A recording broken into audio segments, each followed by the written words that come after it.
Vous écoutez l'ambition au féminin, épisode 189, et aujourd'hui on se pose la question, est-ce qu'on peut vraiment faire du marketing sans réseaux sociaux? Mon nom est Tatiana Saint-Louis et j'anime l'ambition au féminin, un podcast pour toutes les femmes pleines de vision, de talent et de drive qui désirent redéfinir le succès selon leurs termes et leurs conditions. Chaque semaine, j'explore seule ou en présence d'invités les thèmes entourant la réussite professionnelle et personnelle. Mindset, productivité, leadership, branding personnel, c'est le rendez-vous pour réfléchir à la façon dont tu veux vivre ton plein potentiel et laisser ton empreinte dans le monde.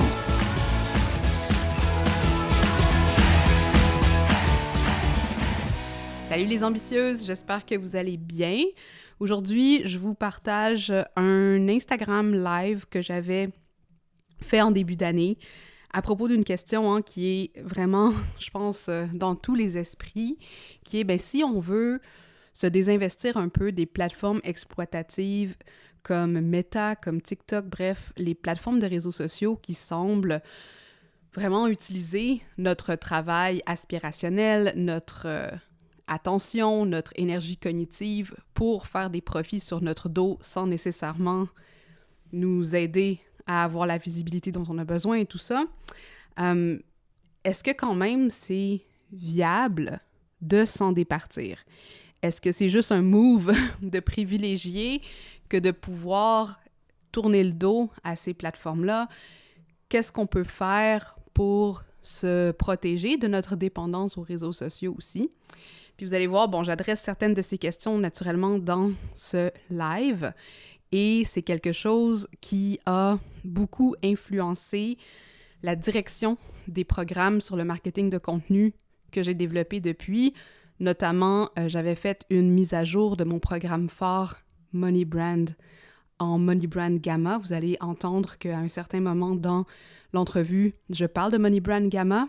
Eh bien, les noms changent, mais les concepts restent relativement semblables. Money Brand Gamma va faire partie de mon nouveau programme signature Infosfera. Infosfera, où on travaille non seulement à augmenter la précision des messages à travers un positionnement qui va être limpide, unique, singulier, mais aussi ce qu'on veut, c'est réduire notre temps passé en marketing et ça implique sur les réseaux sociaux. Donc, dans Infosfera, on travaille sur 2 volets. On travaille au niveau de la génération de leads qualifiés, donc de vraiment trouver ce positionnement, créer un espace, un territoire de marque virtuelle et ensuite être capable de mieux gérer l'énergie qu'on met à transmettre ces messages, l'énergie qu'on met ou les investissements, même si on a une équipe ou des choses comme ça, à faire du marketing en ligne. Donc, si vous êtes intéressé par ce dont je vais parler aujourd'hui dans cet épisode, notamment la création de forteresses de marque, sachez que ça fait partie d'Infosfera. Alors, je vous laisse là-dessus et, comme d'habitude, au plaisir de vous entendre sur le sujet. On peut faire de la business, est-ce qu'on peut faire du marketing en suivant nos valeurs, sans perdre notre âme, sans donner toute notre énergie cognitive aux plateformes multimilliardaires? C'est la question, je pense, qu'on se pose beaucoup, puis pas je pense, il y a des personnes littéralement dans mon audience qui viennent vers moi puis qui me disent « je suis vraiment en phase avec ce que tu racontes, avec ce que tu dis, je suis en phase avec ce que tu veux enseigner, avec ton coaching, sauf que il y a une partie de moi qui y croit pas. Il y a une partie de moi qui sent pas que je vais être capable de réussir si je joue pas la game que tout le monde joue autour. C'est intéressant parce que ce matin, je me promenais sur les internets et j'étais sur... en fait, j'ai eu comme 2 réflexions parallèles, une sur l'utilisation de l'IA par rapport à beaucoup de notre travail et l'autre par rapport à la critique que certains font de ceux qui critiquent justement les réseaux sociaux puis qui ou les différents changements qu'il y a eu sur les algorithmes, sur les plateformes, sur la façon de gérer par exemple des plateformes comme Meta, mais qui disent ouais mais Google, ils volent des données aussi, TikTok, c'est pas mieux parce que on nous espionne, etc., etc. Donc, si tout le monde est corrompu, ça sert à quoi de critiquer un plutôt que l'autre? Il faudrait boycotter tout, il faudrait arrêter tout. Puis à ce moment-là, on se ramasse devant une espèce de vide. Parce que si on boycotte tout, ben comment on va faire du marketing en ligne, comment est-ce qu'on va se rendre visible, comment est-ce qu'on va créer des interactions avec notre communauté, comment on va pas se faire oublier, comment on fait rouler justement une business qui dépend fondamentalement sur ces plateformes-là pour être vu, pour être reconnu. Puis pour plusieurs freelance, plusieurs entrepreneurs, PME, c'est une réalité. On reste quand même très dépendant de ce genre de plateforme, hein, ce genre de tactique. Sauf que là où je veux amener la réflexion, c'est que on a quand même une certaine agentivité, puis que le monde qu'on crée autour de nous est une réflexion des choix qu'on fait. Puis je pense qu'on se dit pas suffisamment ça parce qu'on a l'impression de dire c'est les grands milliardaires qui décident comment est-ce qu'on va être vu, les algorithmes qui vont décider si notre contenu va être assez bon ou non. Sauf que ce qu'on comprend pas, c'est qu'on est à la fois les producteurs et les consommateurs de ces contenus, de ces plateformes, de ces façons de faire. Fait que plus on continue à le faire, plus c'est la chose à laquelle on va réagir, puis là, on rentre dans ce cercle vicieux-là. Fait que c'est sûr que, de prime abord, il faut juste prendre en compte cette responsabilité-là, cette responsabilisation, puis se dire, moi, j'ai le choix comme entrepreneur de choisir mon horaire, de choisir qu'est-ce que je vais offrir comme offre, avec qui je vais travailler. Et si on a ce choix-là, j'ai le choix aussi de déterminer sur quelle plateforme je vais communiquer, comment je vais parler à mon audience, quel ton je vais adopter et ça va être quoi mon mix marketing. Et là, encore une fois, j'ai l'impression que souvent quand on pense au marketing, on pense qu'il y a un mix marketing parfait qui fait que si je turn on, si je active cette machine-là, les leads vont venir, tout va bien aller pour moi. Si je turn off la machine, les leads vont arrêter, ça va pas bien aller pour moi. Et donc, il y a cette culture d'aller chercher une genre de solution miracle, c'est devenu cliché de le dire, mais une solution qui dit le marketing fonctionne de cette façon-là et dès lors, je suis un peu esclave de cette façon de fonctionner parce que sinon, je ferais pas d'argent. Sinon, je serais pas capable de payer mes factures et tout ça. Donc, en ce moment, il y a des idées qui circulent autour de qu'est-ce qu'on fait, par exemple, avec ce qu'on a appris sur les valeurs de Meta, hein, les valeurs qui sont communiquées publiquement puis qui disent on va moins vérifier les sources, on va pas nécessairement se soucier de la modération parce que X, Y, Z, j'ai pas besoin de m'embarquer l'exemple, vous pouvez aller lire mon post que j'ai fait hier sur mon fil. Mais la majorité des gens vont dire OK, pas le choix, ils s'adaptent, ils suivent les lois du marché, nous on va s'adapter, puis là on continue à nourrir les mêmes types de systèmes, la même soupe toxique. Il y a d'autres gens qui vont plutôt dire, OK, si on est pour boycotter un, il faut qu'on boycotte les autres parce qu'ils sont tous aussi evil. Puis ça serait hypocrite de dire que on va s'en prendre à Meta, mais on va pas s'en prendre à toutes les autres. Fait que là, on effondre tout, on brise tout. Si on brise pas tout, tant qu'à y être, ça sert à rien d'en boycotter un puis de pas en boycotter d'autres. Fait que là, ça, c'est les personnes qui sont plus dans le tout ou rien. Il y a les autres qui vont se dire, moi je m'en fous, moi je suis juste ici pour faire du cash, moi je suis juste ici pour rouler ma business, je suis pas là pour faire de la politique, je suis pas là pour faire de l'activisme, je suis pas là pour prendre des décisions, je fais ce qui marche, puis si ça marche, moi je suis content, tout le monde est content, mes clients sont contents, on se pose pas de questions. Puis finalement, il y a une catégorie de personnes qui sont comme, je me sens pas à l'aise éthiquement avec ce que c'est, mes valeurs sont il y a quelque chose à l'intérieur de moi qui me dit que c'est pas correct, j'ai pas envie de continuer à encourager ça. Je sens que j'ai un pouvoir d'action, mais j'ai peur. J'ai peur de ce qui va m'arriver si je vais contre-courant, si je suis la seule qui utilise pas ces tactiques-là ou ces plateformes-là, si je suis la seule qui fait le choix courageux à quelque part, genre de suivre mes valeurs. Fait que quand tout le monde semble tu sais, y aller free for all, puis on est dans l'arène où tout le monde compétitionne pour les mêmes choses sans nécessairement se soucier du bien, de ce qui est correct, de ce qui fit avec nos valeurs. Ben nous, on se sent un peu isolé à travers cette réflexion-là, où c'est comme, ouais, je me sens pas à l'aise avec ce que je suis en train d'encourager en ce moment, mais, tu sais, j'ai l'impression que je vais me tirer dans le pied si j'arrête de faire comme tout le monde. Naturellement, je m'adresse aux dernières personnes, hein, ces personnes-là qui se sentent prises à la gorge. Si c'est toi qui m'écoutes, ben, tu sais, bienvenue dans le groupe. Hein, je me sens pris à la gorge dans une façon de faire du marketing qui me correspond pas, mais j'ai pas d'autre option, puis j'ai pas l'impression que je suis capable de survivre d'une autre façon.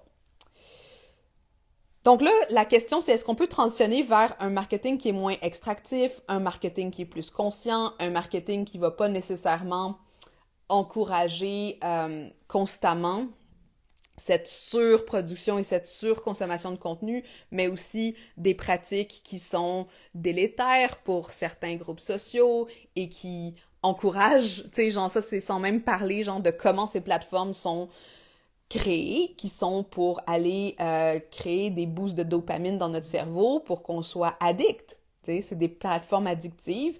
Puis c'est extrêmement... il y a un livre qui s'appelle... je me rappelle pas du titre. C'est sur l'anxiété. Bref. Il y a un livre qui avait été écrit qui dit « On a étudié l'effet des plateformes sociales sur les adolescents sur une période de 10 ans, puis voici les effets sur la santé mentale à long terme. » C'est pas genre des choses qu'on a inventées de dire que ces plateformes-là sont mauvaises pour la santé, sont délétères, sont dangereuses jusqu'à un certain degré.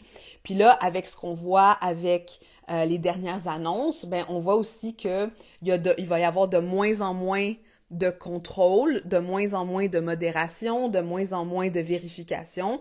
Puis là, ça risque d'être réellement problématique pour bien des communautés marginalisées, des communautés vulnérables qui n'étaient déjà pas très protégées avec la façon dont c'était. Fait que tu sais, il faut imaginer le web comme un autre territoire sur lequel on se connecte plusieurs fois par jour et dans lequel on continue à interagir. C'est pas quelque chose d'abstrait, c'est quelque chose de réel et les règles qui sont régies dans cet environnement-là, ben on a l'impression qu'elles sont faites par des grands et puissants. Mais ce qu'il faut comprendre, c'est que nous, consciemment, on va constamment se connecter là. C'est là qu'on va consommer, c'est là qu'on va interagir, c'est là qu'on va prendre des décisions d'achat et tout ça. Donc, est-ce qu'on peut transitionner vers du marketing moins extractif et quand même bien vivre? Soit répondre à nos besoins, payer le loyer, payer l'épicerie. Et si oui, comment? Bon. Maintenant que j'ai fait toute cette longue introduction, je veux juste faire une mini pause pour parler du fait qu'en ce moment, les portes pour Money Brand Gamma sont ouvertes. Et Money Brand Gamma, c'est mon programme où on travaille sur la forteresse de notoriété. La forteresse digitale, qui est un lieu où on veut aller protéger nos actifs digitaux sans qu'ils soient en danger dans justement des plateformes non propriétaires, des plateformes sociales auxquelles on n'a pas nécessairement accès. On peut genre à tout moment être bloqué de ces plateformes-là et commencer à créer plus de notoriété, plus de confiance et avoir ces actifs-là sous la main, peu importe comment on va faire évoluer notre stratégie marketing, notre mix marketing. Okay, donc Money Brand Gamma, le lien est dans ma bio. Donc, je suis pas là. Ce que je veux être claire avec tout le monde, là, c'est que ce que j'encourage mes clients, ce que je m'encourage moi personnellement à faire, c'est pas d'être l'agneau sacrifié, c'est comme, ok, genre, je vais sacrifier ma business au nom de cette espèce de grande moralité parce que je suis tellement meilleure que les autres, puis je suis tellement capable, genre, de agir beaucoup plus en conscience que tout le monde. Non, je suis comme tout le monde, je dois payer mon loyer, je dois payer mon épicerie, j'ai une enfant qui s'en va à l'école, tu sais, j'ai tout, tu sais, je vis comme tout le monde, ok? Puis j'ai une business en ligne qui se focus sur le marketing organique, le marketing digital pour être capable de raisonner, de rayonner, genre de faire passer mon message. Donc, je suis pas là pour être l'agneau sacrifié, je suis pas là pour que vous soyez l'agneau sacrifié non plus. Je veux qu'on soit pragmatique, qu'on ait des réflexions conscientes, mais qu'on soit quand même capable d'avoir des conversations dans lesquelles on n'est pas simplement comme ben je vais faire tout ce qui marche puis de toute façon genre éventuellement comme the world is burning alors aussi bien genre faire le plus de cash possible d'ici là. Non, je pense que tu sais si vous êtes ici, moi je travaille beaucoup avec des femmes, on a des enfants, on est là pour protéger aussi les prochaines générations, fait que les choix qu'on fait aujourd'hui, c'est des choix qui vont se perpétuer dans le futur. Puis je pense qu'il y a cette responsabilité-là aussi d'être parent puis de dire, tu sais, comme quels environnements je suis en train de créer aussi pour le futur. Fait que tu sais, ça s'applique autant genre à notre environnement physique réel qu'à notre façon genre de transitionner et de transiger dans les environnements digitaux. Donc, l'erreur que les gens font en ce moment, puis ce sur quoi plusieurs de ces plateformes extractives sont basées, c'est que on croit que la game qu'on joue, c'est une game de visibilité. Donc, les incentives, la façon genre de nous amener, la motivation qui nous amène à créer ici sur les plateformes, c'est de dire, bon ben, avec les plateformes Meta, avec TikTok, tu es capable d'avoir une visibilité que tu pourrais pas nécessairement avoir sans avoir à payer. Exemple, payer un billboard sur l'autoroute, ça coûte cher. Payer, genre, pour avoir une pub dans un magazine, ça coûte cher. Mais moi, je te propose, genre, d'être visible ici sur Instagram, d'être visible sur les autres plateformes gratuitement. Fait qu'on nous promet la visibilité. Et donc, ce qu'on se dit, ben oui, du marketing, c'est une game de visibilité. Mais ce qu'il faut comprendre, c'est que le marketing, la business, c'est pas nécessairement juste une game de visibilité. La visibilité, c'est une des parties du marketing, mais le gros levier du marketing, c'est la création de confiance. Puis la création de confiance, oui, ça se fait quand je vous parle comme ça, quand on échange au café, quand vous lisez mon infolette, mais surtout, ça se fait, c'est pas lié à une plateforme en soi. Parce que sans confiance, la visibilité, ça sert à rien. Sans visibilité, la confiance existe encore. Je pourrais aller prendre le téléphone, appeler quelqu'un avec qui j'ai travaillé, lui envoyer une lettre ou whatever, lui dire « Hey, ça fait longtemps, on s'est pas vu, nanana, cette personne-là me fait confiance, elle va m'appeler, elle va me rappeler, on va avoir une conversation. » OK? Même chose avec tu sais, souvent, on voit des petits restaurants qui ont pas de page Facebook, qui ont pas de page Instagram, mais il y a tout le temps des gens qui reviennent. Ils sont tout le temps pleins. Il y a un petit restaurant ici, un petit take-out de poulet africain, puis eux autres, ils ont à peine un numéro de téléphone, ils répondent jamais au téléphone, il faut que tu te déplaces pour aller genre faire ta commande parce que ils sont tout le temps, tu sais, ils sont tout le temps débordés. Ça, c'est parce que les gens ont confiance que quand ils vont là, le poulet va être bon. Puis ils vont faire genre le tour de la ville pour aller le chercher. OK? Donc, la game du marketing, c'est pas de nécessairement générer de la visibilité, mais vraiment de générer de la confiance. Puis ça, c'est super important parce que ça veut dire que même si on coupait les accès à toutes les plateformes sur lesquelles vous êtes, vous pourriez quand même continuer à faire de l'argent. Puis j'ai une cliente en ce moment, elle a une cliente qui lui paye au-delà, genre, de 70 000 $ par an pour continuer à travailler avec elle, pour pouvoir l'avoir, tu sais, pour pouvoir avoir des appels avec elle, puis tout ça. Donc, tu sais, moi, personnellement, dans mon univers, une cliente qui rentre dans un de mes programmes, souvent, elle va rester plusieurs années. On va travailler en profondeur. Parce que ma façon de travailler, c'est que je sers mes clients sur le long terme, parce que je veux leur succès sur le long terme, fait que je vais développer des offres pour eux, je vais développer des nouveaux portails, OK? Et c'est ce qui fait que quelqu'un comme moi est capable de vivre très bien, de faire de multiples centaines de milliers de dollars par an avec des très petites communautés. Vous ririez si vous saviez combien de vues j'ai sur mes stories ou combien, ben, tu sais, vous voyez, j'ai 2000 quelques abonnés sur Instagram. Hein, j'en ai pas beaucoup plus que ça sur mon infolettre. Mais si je suis capable de faire de multiples centaines de milliers de dollars, c'est pas parce que mes packages coûtent 100 000 dollars. C'est parce que les gens qui sont dans mon univers me font confiance, rentrent dans mes programmes, après ça, ils font quelque chose d'autre, ils expérimentent des changements, des transformations, ils continuent avec moi, puis comme ça, éventuellement, ça grandit. D'autant plus que je sais personnellement que si demain je fermais ma business, j'ai construit suffisamment d'aptitudes que si je me trouve une job, je vais la transformer en argent.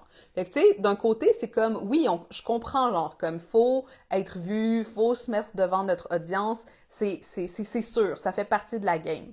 Mais est-ce que c'est obligé d'être sur les plateformes sur lesquelles on a l'impression qu'on est obligé d'être? Non. Ça, c'est vraiment comme la base que je voulais dire.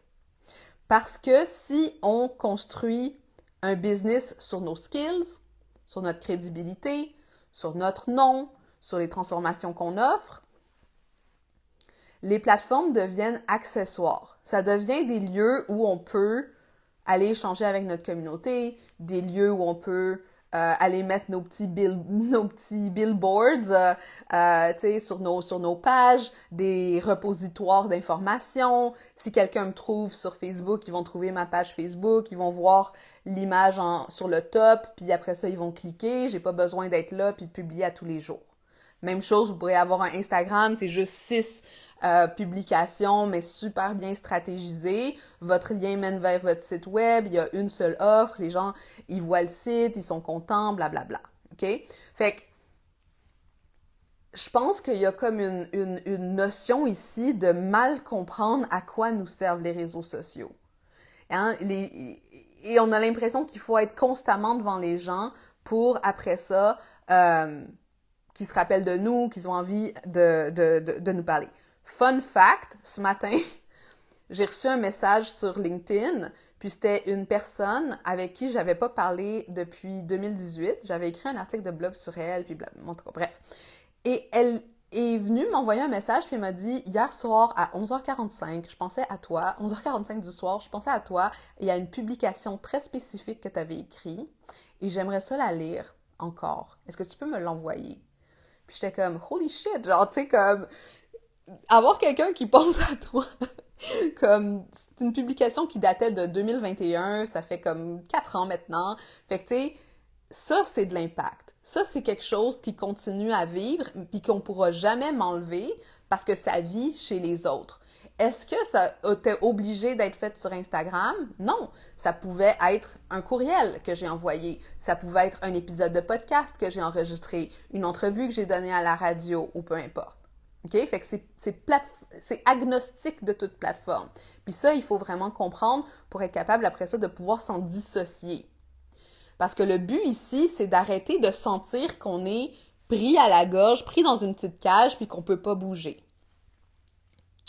Donc, en ce moment, ce qu'on voit, c'est que les plateformes focus sur la visibilité, nous vendent cette promesse de visibilité, plutôt que de vendre la promesse de crédibilité. Parce que si vous voyez les dernières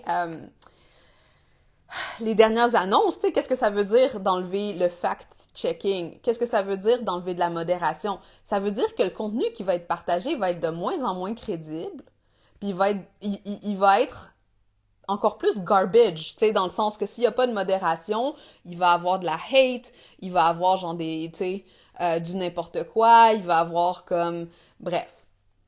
Je sais pas s'il va y avoir de la nudité et des choses de même, là. On va peut-être pas en arriver là, parce que, tu sais, on sait à quel point le corps féminin est quelque chose de très...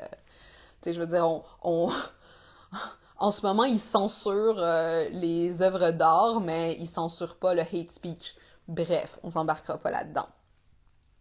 Donc, eux autres, ils jouent leur jeu politique, ils jouent leur jeu de profit, ils font leur game, ils regardent, OK, c'est qui est au pouvoir en ce moment, on va s'assurer, genre, qu'ils vont être contents, on va s'assurer que ils ont pas, tu sais, ils vont pouvoir lancer leur whatever, ce qu'ils ont besoin de lancer. Nous, le petit peuple, on s'en fout de nos besoins. Tu sais, la petite business en ligne qui avait une communauté puis qu'on lui a fermé son compte pour raison X, pas grave. Mais tant que, bon, les grands dirigeants, ils ont ce qu'ils ont besoin, c'est comme ça que ça fonctionne. T'sais. Mais l'affaire qu'on doit comprendre, c'est qu'on n'est pas pris au piège. On n'est pas pris au piège parce qu'à quelque part, ces plateformes-là, elles fonctionnent avec notre travail à nous. Elles fonctionnent avec notre travail gratuit. Notre travail gratuit avec la promesse de la visibilité éventuelle, genre, qu'on va nous donner. Et donc, penser qu'on est pris au piège, c'est de délester notre agentivité. C'est de délester notre autonomie. C'est de délester notre pouvoir d'action. Puis là, je vais prendre un autre petit exemple parce que j'aime faire des petites métaphores, mais l'autre fois, on faisait l'épicerie avec mon mari, puis tu sais, nous, notre épicerie, elle nous coûte 250 $ par semaine.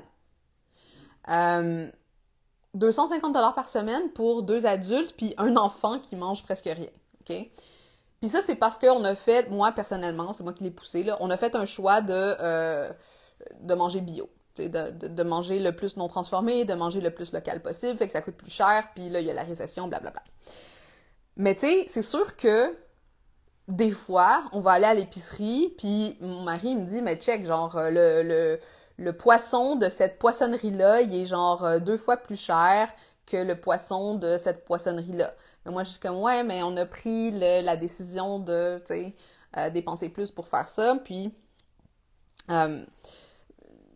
bon, tu sais, mais des fois, ça nous arrive, tu sais, on va acheter un truc, c'est pas bio, ok, c'est pas local, ok, genre, tu sais, c'est comme, on est humain aussi, des fois, on essaie de budgéter à la baisse, c'est pas facile, ça devrait être, moi, je trouve que c'est absurde, genre, qu'on paye plus pour des légumes, tu sais, des meilleurs légumes, mais bon. Puis c'est un peu la même chose avec notre marketing, dans le sens que on est constamment amené à faire des choix. On est constamment amené à faire des choix, puis il n'y a pas de choix parfait. Il n'y a pas de choix parfait parce que, ultimement, on est dans cette balance entre devoir, par exemple, tu sais, vouloir, par exemple, ne pas être sur ces plateformes-là, mais d'un autre côté, vouloir servir nos clients de la meilleure façon possible. Puis nos clients, ben ça donne que eux, ils s'en foutent si ils sont sur Facebook ou non. Eux autres, ils vont nous chercher là. Fait que c'est OK, on a peut-être notre façon genre de faire, c'est on a une page. Je vous donne un autre exemple. Moi, l'année passée, j'ai fait une dépression et une des grandes réalisations pour moi, c'était j'en ai assez de faire du contenu gratuit pour des plateformes qui s'en foutent un peu du bien, tu sais, de la vie des personnes genre qui nourrissent leur plateforme. Fait que là, qu'est-ce que j'ai fait, tu sais? J'ai commencé à faire de la pub. Mais quelqu'un qui me verrait, il dirait, ouais, mais c'est pas hypocrite, ça, de dire genre, tu veux pas utiliser les réseaux sociaux, mais t'es sur les réseaux sociaux puis tu mets de l'argent sur la pub. Ben, c'est parce qu'à ce moment-là, dans ma vie, pendant que j'étais comme j'avais beaucoup moins d'énergie cognitive, pour moi, c'était ma façon de rester présente, genre, d'amener des gens dans mon univers sans que j'aie à dépenser plus de mon énergie, plus de mon cerveau, plus de ma créativité. C'est un choix, peut-être qu'éventuellement, puis tu sais, moi j'ai bâti ma business, ça fait 8 ans que je suis en business, j'ai bâti ma business sans la publicité. L'année passée, j'ai commencé la pub parce que j'ai arrêté de faire du contenu. C'est un choix que j'ai fait, mais c'est un choix qui, de l'extérieur, peut avoir l'air imparfait ou hypocrite ou whatever. De l'intérieur, c'est des choix stratégiques que je fais pour pouvoir, ben, premièrement, mettre mon masque d'oxygène, puis deuxièmement, après ça, être capable de prendre des choix plus éclairés, faire des transitions plus éclairées. Fait que ce que je veux proposer ici là, comme réflexion, c'est que est-ce qu'on peut faire du marketing sans les réseaux sociaux? Est-ce qu'on peut faire du marketing sans être sur les grosses plateformes? La réponse est oui. Est-ce que ça va être plus facile? On ne sait pas. Pas nécessairement. Est-ce que c'est plus facile de faire du marketing avec les réseaux sociaux? Pas nécessairement. Hein? Avec les changements d'algorithme, avec tout ce qui s'en vient, ça va pas nécessairement être plus facile. Est-ce qu'on a le choix? C'est là que moi je dis oui. On a le choix. Puis là où moi, je focus mon énergie et je mets cette énergie-là depuis le début de mon entreprise et c'est ça qui me sert justement encore aujourd'hui à continuer à générer justement du profit sans avoir à constamment être présente ou en pouvant choisir les plateformes sur lesquelles je suis, c'est que j'ai bâti ces actifs de notoriété, ces actifs de crédibilité, cette confiance-là à travers les actifs là, dont je parle. Puis ces actifs-là, ben c'est une liste courriel, c'est un site web sur lequel j'ai à peu près 300 articles de blog, 186 épisodes de podcast. Fait que tu sais, si quelqu'un cherche mon nom sur Google, ben ils vont trouver de quoi.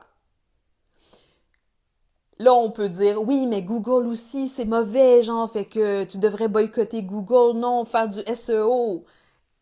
Moi, je dis, jusqu'à un certain point, c'est comme, oui, tu sais, oui, dans un monde idéal. Google, je l'utilise pas non plus, mais tu sais, il y a des limites aussi à ce qu'on peut demander à un individu qui est justement, bon, il y a plein d'obligations, il y a des transitions.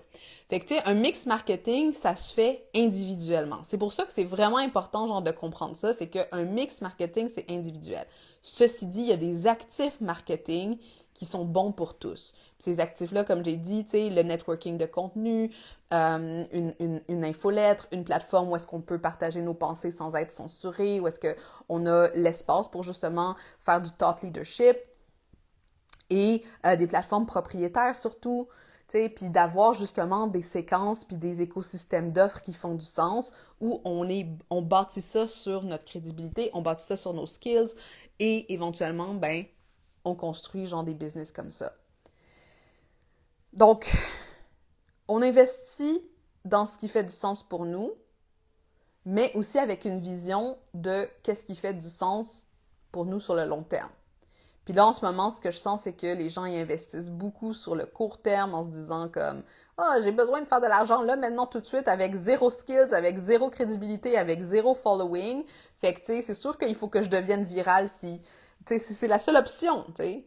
Alors, je peux pas faire quoi que ce soit d'autre sans les réseaux sociaux parce que ma stratégie de croissance, c'est la viralité.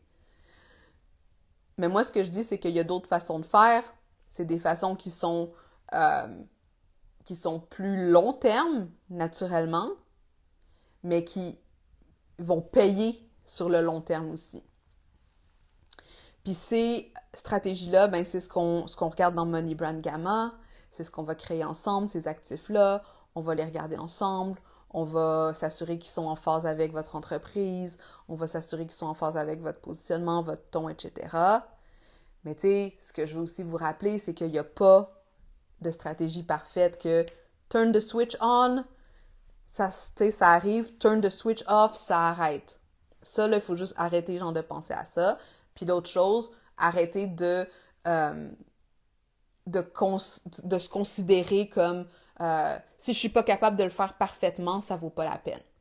Si je suis pas capable de déconnecter, genre, de tout, ça vaut pas la peine de me déconnecter de un. Si je suis pas capable, genre, de transitionner tranquillement, graduellement vers un autre mode de vie, ben ça vaut même pas la peine de commencer. Ça, c'est juste comme d'avoir les yeux dans le même trou, genre d'être comme complètement aveuglé, de regarder l'arbre au lieu de la forêt. Puis moi, ce que je veux vous encourager, c'est regarder la forêt, puis commencer justement à planter des nouveaux arbres que vous allez comme pouvoir aimer, que vous allez arroser, puis qui éventuellement vont donner des fruits. Hey! T'es encore là? Ça veut dire que l'épisode t'a plu. C'est vraiment cool, ça. Est-ce que je peux te demander quelque chose maintenant? Aide d'autres femmes comme toi à découvrir le podcast en déposant des étoiles d'appréciation pour l'ambition au féminin. Sur Apple Podcast, c'est facile, défile tout en bas de la page de l'émission où tu vois les avis et tape sur le 5 étoiles pour faire exploser mon cœur de joie. Sur Spotify, c'est encore plus simple.